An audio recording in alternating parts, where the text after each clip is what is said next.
अस्सलाम वालेकुम नाज़रीन, कैसे हैं आप लोग। दुआ है कि आप लोग जहाँ भी रहें, जैसे भी रहें, अल्लाह ताला खुश रखे, आपको आबाद रखे, परेशानी आप लोगों की दूर करें। आज की जो वीडियो है वो मखसूसन ख़वातीन के लिए है जो अपने प्यारों के लिए पुरबरकत और नूरानी दस्तरखान बिछाना चाहती हैं।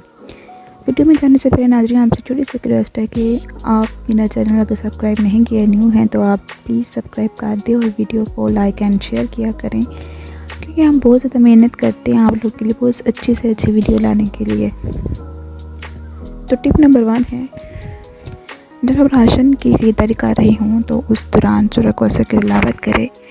नंबर 2, खाना पकाने से पहले ही वज़ू कर लिया करें और जब भी बच्चे खाने में दाखिल होने लगे तो बिस्मिल्लाहिर्रहमानिर्रहीम पढ़ लिया करें। टिप 3, खाना पकाने से पहले ये नियत करें कि जो खाना पकाया जा रहा है वो नज़र इमाम हो। ऐसा भी किया जा सकता है कि हफ्ते के हर दिन को एक इमाम से मंसूब करें। ऐसा करने से 2 फ़ायदे हासिल होंगे।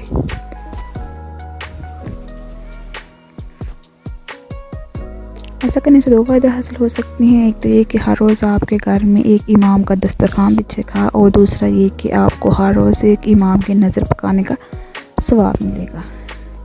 टिप 4 है, जब चूल्हा जला रही हों तो इस दुआ की तिलावत करें, अल्लाहुम्मा अजिरना मिनन नार, यानी ए खुदा मुझे जहन्नम की आग से महफूज रखना।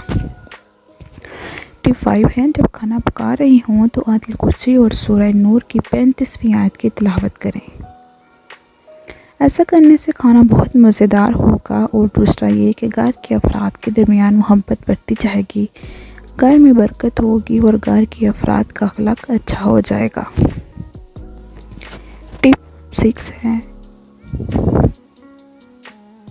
और आखिर में खाने में बरकत के लिए खाने पर 7 मरतबा सूरह कुरैश की तिलावत करें। टिप 7 है, अगर आपको ऐसा लगे कि काम बहुत ज़्यादा है और आप में ताकत कम है तो ला हौला वला कुव्वता इल्ला बिल्लाहिल अलील अज़ीम की तिलावत करें। टिप 8 है, जब पानी का इस्तेमाल कर रही हों तो पैगम्बर सल्लल्लाहु अलैहि वसल्लम पर दरूद भेजिए ताकि रोज़े क़यामत उनकी शफ़ाअत से बहरामंद हो सके और आपको अब भी कौसर पीना नसीब हो। टिप 9 है, जब भी छुरी से कहीं से किसी चीज़ के टुकड़े कर रही हों तो ये ज़िक्र पढ़ें, सुबहानल्लाहि वल्हम्दुलिल्लाहि। टिप 10 है, जब आपका काम ख़त्म हो जाए तो खुदा का शुक्र अदा करें और अगर थक जाए तो कहे औज़ु बिल्लाहि मिनश शैतानिर रजीम, खुदा की पनाह शैतान मरदूद से। टिप नंबर 11 है, अगर आप इन तमाम बातों पर अमल करें तो आप हमेशा ज़िक्र की हालत में रहेंगी और जो भी हमेशा खुदा का जिक्र करता रहता है ऐसा है जैसे खुदा की राह में जहाद कर रहा हो।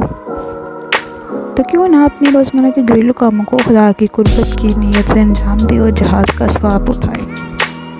आपको ये वीडियो कैसी लगी है आपने कमेंट में बताना है और रिक्वेस्ट है कि इन तमाम टिप्स को अपनी लाइफ में ज़रूर फॉलो करें। इसके रिज़ल्ट आप कुछ दिनों बाद ही